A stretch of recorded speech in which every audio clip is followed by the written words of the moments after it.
انسان جب بیماریوں سے عاجز آ جاتا ہے تو ڈاکٹر بھی اسے روحانی علاج کا مشورہ دیتے ہیں۔ اب تو بہت سے ہسپتالوں میں قرآن تھراپی شروع ہو چکی ہے۔ کئی بار لوگوں کو اللہ کے کلام سے شفا پاتے دیکھا اور سنا ہے، جن کا اب عقیدہ ہے کہ جو کام ادویات نہیں کر سکتی وہ اللہ کا کلام سب سے بہتر کرتا ہے، اور یہ سب سے بہترین اور افضل علاج ہے جس میں شفائے کاملہ موجود ہے۔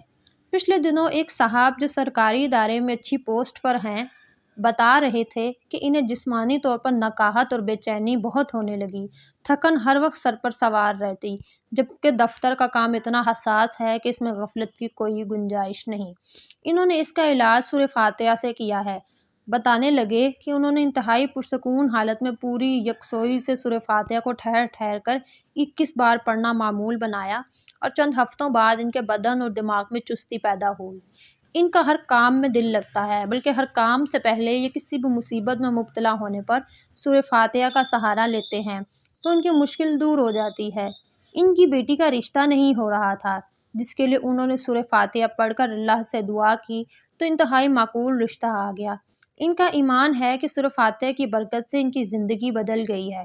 اس میں کوئی شک بھی نہیں کہ سورہ فاتحہ کی برکات اور فیوز سے بے شمار لوگ مستفید ہوتے ہیں۔ سورہ فاتحہ سے شفا کے بارے میں صحیح بخاری میں ایک جامع حدیث موجود ہے جو یوں بیان کی گئی ہے: مجھ سے محمد بن مسنہ نے بیان کیا، کہا ہم سے وہب بن جزیر نے بیان کیا، کہا ہم سے ہشام بن حسان نے بیان کیا، ان سے محمد بن سیرین نے، ان سے نوبت بن سیزین نے، اور ان سے حضرت ابو سعید خدری رضی اللہ تعالیٰ عنہ نے بیان کیا، ہم ایک فوجی سفر میں تھے، ہم نے ایک قبیلہ کے نزدیک پڑاؤ کیا، پھر ایک لونڈی آئی اور کہا کہ قبیلے کے سردار کو بچھو نے کاٹ لیا ہے اور ہمارے قبیلے کے مرد موجود نہیں ہیں، کیا تم میں کوئی بچھو کا جھاڑ پھونک کرنے والا ہے؟ ایک صحابی خود ابو سعید اس کے ساتھ کھڑے ہو گئے۔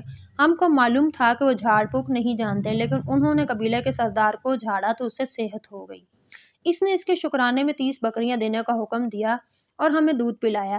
جب وہ جھاڑ پھونک کر کے واپس آئے تو ہم نے ان سے پوچھا، کیا تم واقعی کوئی منتر جانتے ہو؟ انہوں نے کہا کہ نہیں، میں نے تو صرف سورۃ فاتحہ پڑھ کر اس پر دم کر دیا تھا۔ ہم نے کہا کہ اچھا، جب تک ہم رسول کریم صلی اللہ علیہ وسلم سے اس کے متعلق نہ پوچھ لیں، ان بکریوں میں اپنی طرف سے کچھ نہ کہو۔ چنانچہ ہم نے مدینہ پہنچ کر حضور سے ذکر کیا تو آپ نے فرمایا کہ انہوں نے کیسے جانا کہ سورۃ فاتحہ منتر بھی ہے، اسے تقسیم کر لو، اس میں میرا بھی حصہ لگانا۔ نماز میں اس سورۃ فاتحہ کی قرأت فرض ہے اور یہ اس کا ضروری رکن ہے جس کے ترک سے نماز باطل ہو جاتی ہے۔ تمام قرآن میں سے صرف اسی سورت کو نماز میں بطور رکن کے مقرر کیا گیا اور باقی قرأت کے لیے اختیار دیا گیا کہ جہاں سے چاہو پڑھ لو۔ اس کی وجہ یہ ہے کہ سورۃ فاتحہ پڑھنے میں آسان، مضمون میں جامع اور سارے قرآن کا خلاصہ، اور ثواب میں سارے قرآن کے ختم کے برابر ہے۔ اس سورت میں اللہ کی صفات ہیں اور اس کو الشفا اور رقیہ بھی کہا گیا ہے۔ حدیث مبارکہ ہے کہ حضور نے فرمایا کہ سورۃ فاتحہ ہر بیماری کے لیے شفا ہے۔ حضرت کے عہد مبارک میں ایک موقع پر ایک صحابی نے ایک سانپ ڈسے شخص پر اس سورہ سے دم جھاڑا کیا تو اسے شفا ہو گئی تھی۔ سنن ابن ماجہ، مسند احمد، مستدرک حاکم۔ میری حضرت ابن ابی رضی اللہ تعالیٰ عنہ سے مروی ہے کہ ایک دیہاتی نے حضور صلی اللہ علیہ وسلم سے عرض کی کہ حضرت میرے بیٹے کو تکلیف ہے۔ آپ نے پوچھا کہ کیا تکلیف ہے؟ اس نے کہا کہ اسے آسیب ہے۔ آپ نے فرمایا اسے میرے پاس لے آؤ۔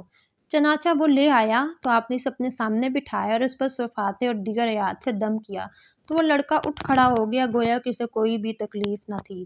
سورۃ فاتحہ کو کثرت سے پڑھنا ثواب بھی ہے اور اللہ کی رضا سے بلا شبہ یہ ہر مسئلے کا حل بھی ہے، اور روزانہ اول و آخر درود پاک کے ساتھ اس کو 11 بار پڑھنے والے اور روحانی طور پر انتہائی مضبوط ہو جاتے ہیں، بے شمار امراض سے بچ جاتے ہیں۔